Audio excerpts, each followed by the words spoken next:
History अगर कोई सबसे ज़्यादा प्राउड मोमेंट देता है तो वो है इंडियन हॉकी का गोल्डन एरा।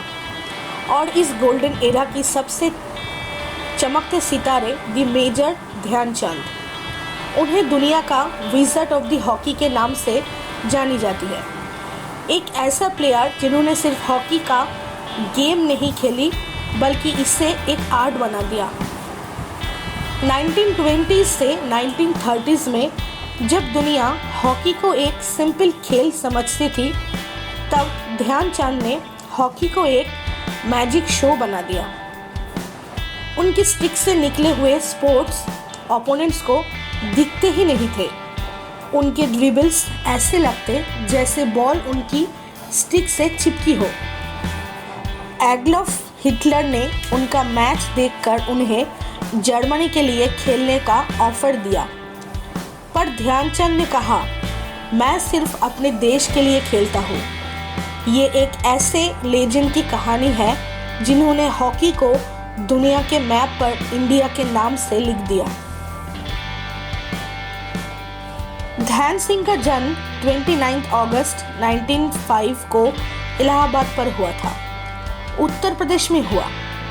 उनका पिता शमेश्वर सिंह ब्रिटिश इंडियन आर्मी में और हॉकी खेलते थे। छोटे ध्यान को हॉकी में ज़्यादा इंटरेस्ट नहीं था, बल्कि उन्हें रेसलिंग पसंद थी। लेकिन जब आर्मी में रिक्रूट हुए तो हॉकी उनके लाइफ का हिस्सा बन गई। उनके ट्रेनिंग का स्टाइल यूनिक था। रात को चांदनी में प्रैक्टिस करते थे। इसी वजह से उनका नाम पड़ा ध्यानचंद। वो इतने डेडिकेटेड थे कि अपने लीव के दिन भी हॉकी प्रैक्टिस करते थे। 1922 में ध्यानचंद इंडियन आर्मी के हॉकी के टीम का हिस्सा बने और उनकी टैलेंट ने सबको हैरान कर दिया। 1926 में उन्हें न्यूजीलैंड टूर पर भेजा गया, जहां उन्होंने 21 मैचेस में 100+ गोल्स किए। उसके बाद उनका नाम हर जगह छाने लगा।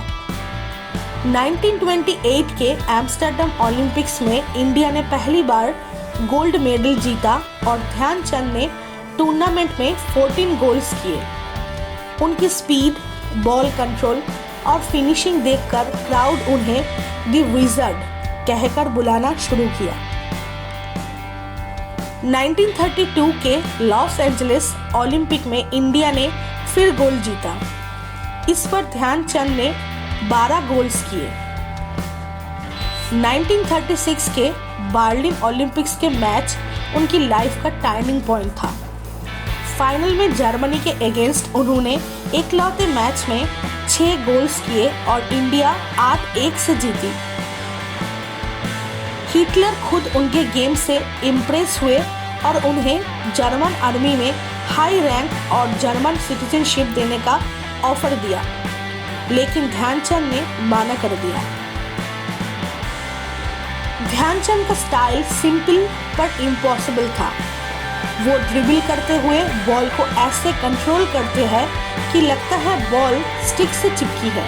उनके टीममेट्स कहते थे कि अंपायर अक्सर चीट करते थे, उनकी स्टिक इलीगल तो नहीं। उनका नाम पर 400+ इंटरनेशनल गोल्स का रिकॉर्ड है। वो एक टीम प्लेयर थे, शेल्फिश नहीं। वो कहते थे, individual brilliance is important but team work wins matches. उनके रिटायरमेंट के बाद उन्हें पद्म भूषण से रिस्पेक्ट किया गया। 29 अगस्त को उनके बर्थडे पर नेशनल स्पोर्ट्स डे मनाया जाता था। मेजर ध्यानचंद अवार्ड उनके नाम पर दिया जाता है, जो highest life time achievement award है इंडियन स्पोर्ट्स में। मेजर ध्यानचंद सिर्फ एक प्लेयर नहीं, एक एरा थे। उन्होंने दिखाया कि टैलेंट, डेडिकेशन और पैट्रियोटिज्म से कोई भी वर्ल्ड जीता जा सकता है।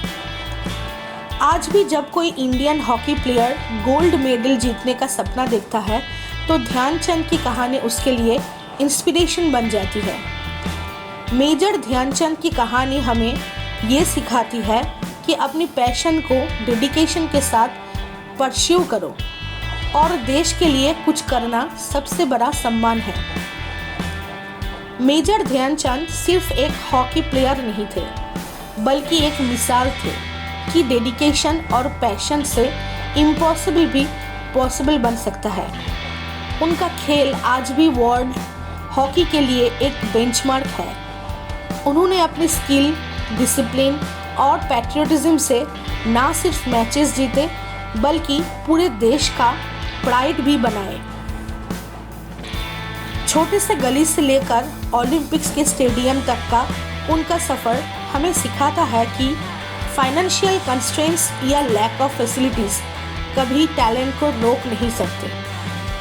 1936 बर्लिन ओलंपिक्स में उन्होंने जर्मनी के खिलाफ परफॉर्मेंस देखकर दिखाया कि पैट्रियटिज्म और देश के लिए डेडिकेशन पर्सनल ग्लोरी से ऊपर होती है।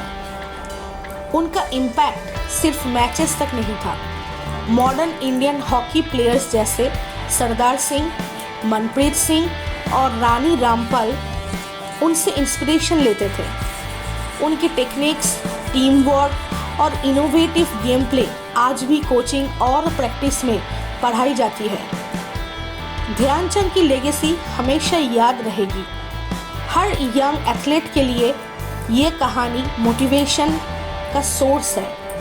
उन्होंने हमें दिखाया कि हार्ड वर्क, सेल्फ बिलीफ और पैशन से कोई भी अपनी फील्ड में एक्स्ट्रा ऑर्डिनरी बन सकता है।